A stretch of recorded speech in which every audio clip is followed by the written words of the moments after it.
Free audio post-production by alphonic.com. Welcome to the deep dive. I actually want to start by asking you a question right off the bat today. Okay, go for it. Have you ever just stopped and, marveled at the effortless grace of a cat leaping up onto a fence? Oh, yeah. Always. Or watched a toddler who's just learning how to walk and noticed how naturally coordinated they are? It's incredible to watch. It really is. But then if you contrast that with how we feel as adults, It's a pretty stark contrast, isn't it? Exactly.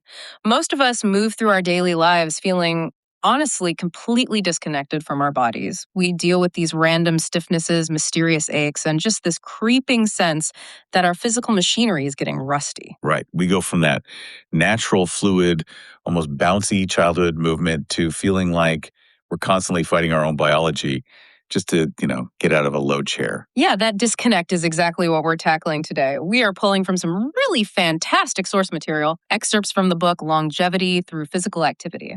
The 15-Minute Habit by Alexandra Kash. She's a certified personal trainer and a behavior change specialist. Yes, and the mission for this deep dive is actually pretty radical. We are going to completely reframe how you view your physical self. Completely. We want you to abandon this outdated idea that your body is just a collection of separate parts. You know the drill, right? Your abs are over here, your biceps are there. Hamstrings down there. Right. Instead, we're going to help you rediscover your body as an integrated living system that is genuinely designed for lifelong energy and youth. Okay, let's unpack this. It really requires a massive shift in perspective, Yeah. especially if you think about traditional fitness culture. I mean, step into any standard commercial gym today. Oh, yeah. The entire environment is built around a very specific, highly mechanical view of the human body. I see that all the time. It's the whole body is a machine mindset, right? Exactly. But I'll be honest, just playing devil's advocate for a second here. If I go to the gym, I sit on a machine and I do bicep curls. My biceps do actually get stronger. It works. So why does Kash argue that this machine mindset is fundamentally flawed when it comes to our longevity? That's a great question because, yes, isolation does build localized muscle tissue. But Kash's point is that the human body was never designed to move as isolated pieces in the real world. Right. You aren't a machine made of separate parts bolted together. You're a biological symphony. Oh, symphony. Yeah.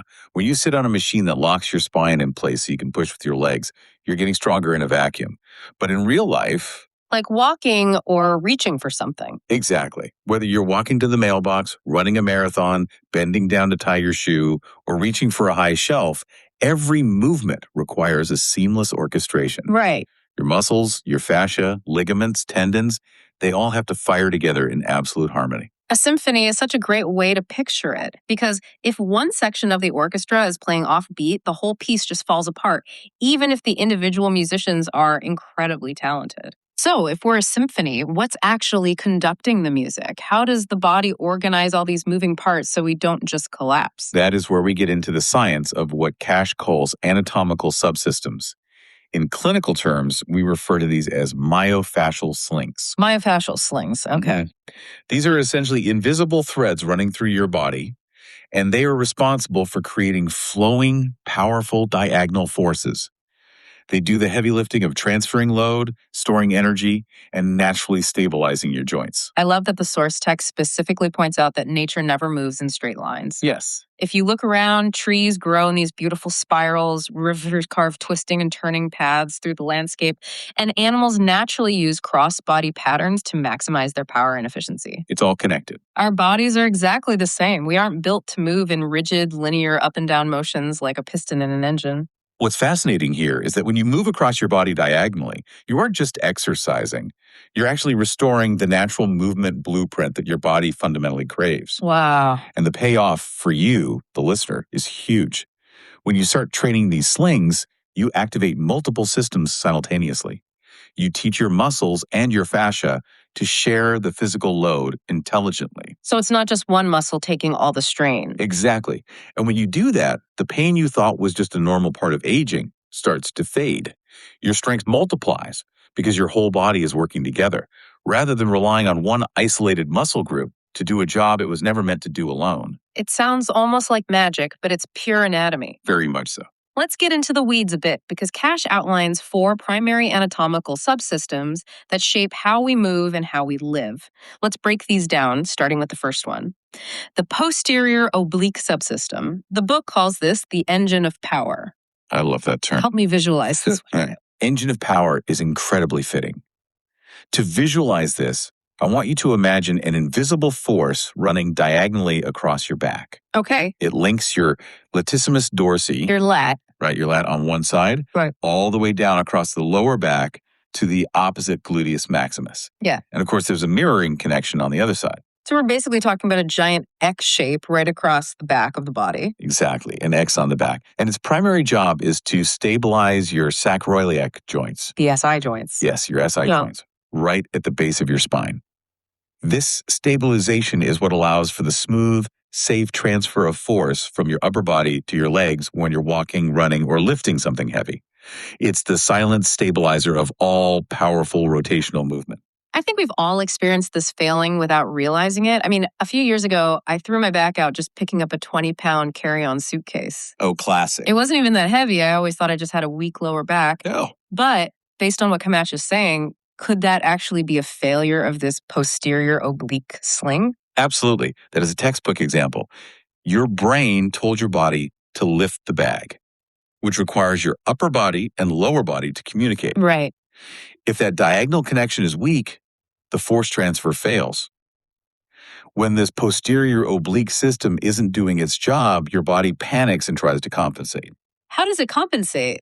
Well, your hips might collapse inward, or your hamstrings often become chronically tight because they're desperately trying to provide the stability that the sling is failing to provide. Wait, hold on. A tight hamstring might actually be a symptom of a weak diagonal connection across your back. Yes. That's wild, because most people would just sit on the floor and aggressively stretch their hamstrings for weeks, wondering why it isn't fixing the problem. And that is exactly the danger of the isolation mindset. Stretching the hamstring won't fix a failing posterior oblique sling. In fact, it might make the instability worse. Because it's trying to help stabilize. Right. When the engine of power is actually strong and active, your stride becomes powerful. Your pelvis rotates effortlessly. You can sprint, jump, and lift suitcases with incredible resilience because the load is shared. Everything really is connected. Okay, so that's the back. Let's flip it around and look at the second subsystem. The anterior oblique subsystem. Kash calls this the guardian of rotation. The front X. Here's where it gets really interesting, because the book mentions this entire system is essentially developed when we're babies, right? Yes. It's so cool. The foundation of this system is laid down when babies begin to crawl. Crawling. Crawling is the very first cross-pattern movement we learned under our own power. It lays the essential neurological groundwork for upright walking, running, acceleration, deceleration, agility, all of it. That blows my mind. The way we crawl as babies literally wires the hardware for how we sprint as adults. It absolutely does. So where exactly is this guardian of rotation located? It runs diagonally across the front of your body.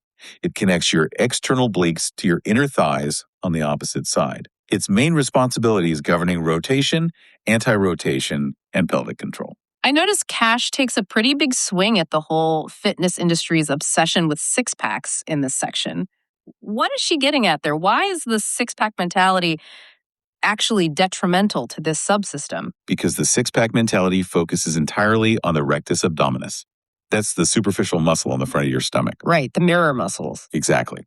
People train it by doing hundreds of crunches, bending their spine forward in a straight, linear line.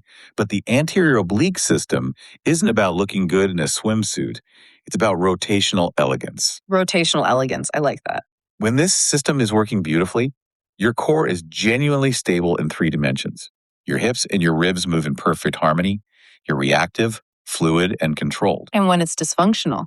Well, maybe because you've only trained your core to do linear crunches, you start to see increased internal hip rotation, your hip extension gets weak, and again, you invite knee instability and SI joint pain. The joints pay the price when the slings are weak. Which is a perfect segue to the third subsystem. We've got the X on the back handling power and the X on the front handling rotation.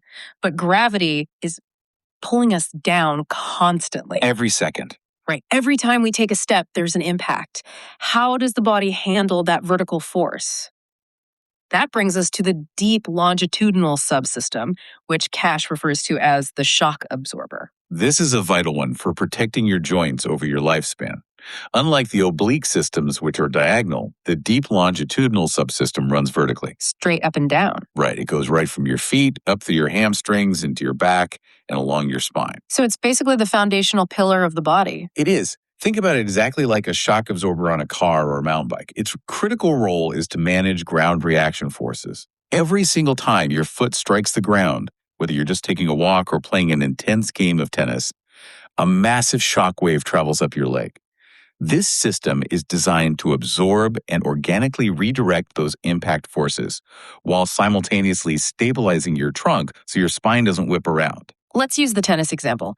If I'm sprinting to reach a drop shot and I slam my foot down to stop and I don't have this vertical shock absorber functioning properly, Which a lot of people don't. what happens to that force? The force doesn't just disappear. If the fascial sling doesn't absorb it, the force goes directly into your structural tissues. Your knee meniscus, your hip labrum, or the discs in your spine end up taking the hit. Ouch. Yeah. Without the support of the deep longitudinal subsystem, every single step becomes significantly harder on your joints. Strengthening this subsystem is quite literally about protecting your longevity. It's the difference between running pain-free in your 60s versus needing a knee replacement. That is a sobering thought. Okay, so we've covered the front, the back, and the vertical impact. What about side to side? If I slip on some ice or have to quickly dodge a toddler running through the living room, how do I not just tip over? That's the fourth and final system in Kash's framework. The lateral subsystem, the architect of balance. The lateral subsystem. I love this one. This is the one that controls your balance during every sideways movement and every time you're in a single leg stance. It involves the muscles on the sides of your hips and thighs. Which muscles specifically? Specifically, the gluteus medius, your adductors, and the tensor fasciae latae, or TFL. You see people struggling with this all the time, don't you? When someone's walking and they sort of waddle from side to side. Yes. And clinically, this is fascinating to observe as a practitioner. When someone loses the function of their lateral subsystem, we look for a very specific clinical sign. It's called a positive Trendelenburg sign. Trendelenburg sign. What does that actually look like? Basically, when a person with this dysfunction stands on one leg, the pelvis on the opposite side will physically drop. Oh, wow. Gravity pulls the unsupported side of the pelvis down because the gluteus medius on the standing leg isn't firing properly to keep the hips level. So if I'm standing on my right leg, my left hip drops toward the floor. Exactly. And when that hip drops, it ruins the alignment of the entire spine. You'll also often see their knees bowing inward or collapsing outward to compensate. Pelvic stability just completely disappears. It's so easy to visualize that. If the side supports of a bridge give out, the whole structure tilts. Perfectly said. But when that lateral subsystem is strong, you completely own your balance. Your knees, your hips, your spine, they're all protected. You feel powerful moving in any direction, not just linearly forward.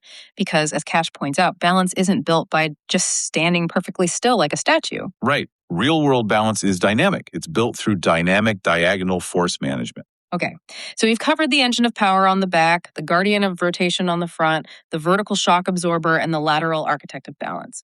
So what does this all mean? How does the listener actually use this to change their daily life? Right, the practical application. Exactly. The anatomy is cool, but how do we fix the rusty machinery? If we connect this to the bigger picture, the goal here isn't to go to the gym and try to max out your deadlift or leg press in a straight line. Thank goodness. The goal is to reconnect to the way your body was fundamentally meant to move. Across planes, diagonally, dynamically. It's about building the kind of strength that matters when you're carrying heavy groceries, climbing a steep flight of stairs, running to catch a bus, or getting down on the floor to play with your kids. Yeah. It's about living with energy and grace into your 40s, 50s, 60s, and beyond. And the best part is, you don't need a gym full of complex, expensive machines to do this. Kash provides an action plan with foundational movements designed to awaken these exact anatomical subsystems. Simple but effective. Right. I want to walk through two of them right now, but rather than just reading a manual, let's talk about what these actually feel like to do because they can be incredibly humbling. They really can be. Let's start with the first exercise from Kash's action plan, the dead bug. Despite the funny name, it is an absolute core destroyer if you do it right. Oh, totally. The purpose of the dead bug is specifically to activate that anterior oblique subsystem we talked about earlier. The crawling one. Yes, the one that develops from crawling. It restores cross-body control.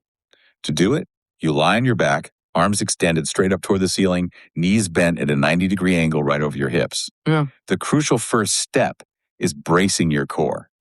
Imagine you're preparing to take a punch to the stomach. And this is where most people immediately fail. They start moving their limbs, but they lose the brace. Precisely. Once you're stable, you slowly extend your right arm back behind your head while simultaneously extending your left leg out straight, hovering just above the floor. So right arm, left leg. There's a diagonal cross-body movement, but the mistake people make is they let their lower back pop off the floor. Right. Kash points out that the exact moment your lower back arches and leaves the mat, you've lost the subsystem connection. Your body has defaulted back to compensation. It's incredibly frustrating the first time you try it because you realize your core isn't actually integrated, even if you can hold a standard plank for 3 minutes. You have to fight to keep that spine glued down. It's a neurologically demanding exercise. You slowly return to the start, then repeat on the opposite side. Left arm, right leg. It forces your brain to talk to your body in diagonal patterns again. Let's look at the second foundational movement Kash recommends, the hard roll with a ball. This one is amazing because it integrates both the anterior and the posterior oblique subsystems at the same time. This is a brilliant exercise for restoring deep diagonal coordination. You lie flat on your back, legs extended. You need a prop for this, a small Pilates ball, a light medicine ball, or an MFR roller. And just to clarify for the listener, an MFR roller is a myofascial release roller, like a standard foam roller you'd use to massage your muscles. Thank you. Yes. A foam roller works perfectly. You take that ball or roller and place it between your right elbow and your left knee. You bring them together across your body to pin the roller in place. I mean, just getting into that position and holding it requires effort. It does. You press lightly to hold the object in place, establishing diagonal tension. Once you're stable, you start a controlled spiral roll to your right side. You're twisting your torso, but you must maintain that contact with the ball between your elbow and knee. The trick here is letting your head and your eyes lead the rotation. Where your eyes go, your spine follows. But what's the actual sensation people should be looking for here? Because when I tried it, I found myself just awkwardly flopping over to my side. Flop is the enemy of integration.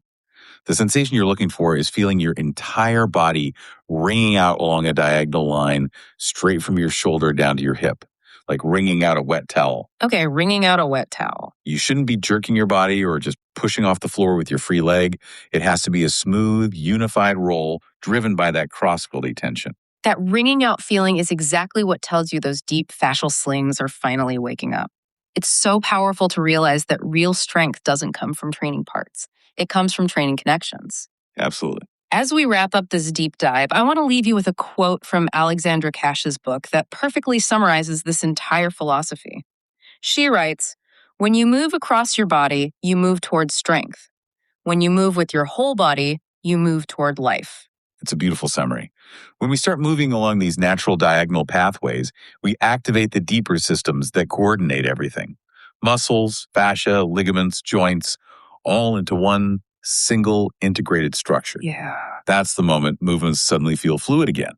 That's why strength becomes truly functional and why that stubborn pain and tension finally begins to fade. You're literally waking up your body's innate intelligence. This raises an important question. If our bodies are so intricately designed for this complex rotational cross-body movement, Which they clearly are. right, if this is literally nature's blueprint for vitality, how has our modern environment fundamentally rewired or even silenced the natural physical intelligence we were born with? Think about the incredibly linear, repetitive ways we live today. It's a bit worrying. We sit rigid at desks for hours, staring straight ahead.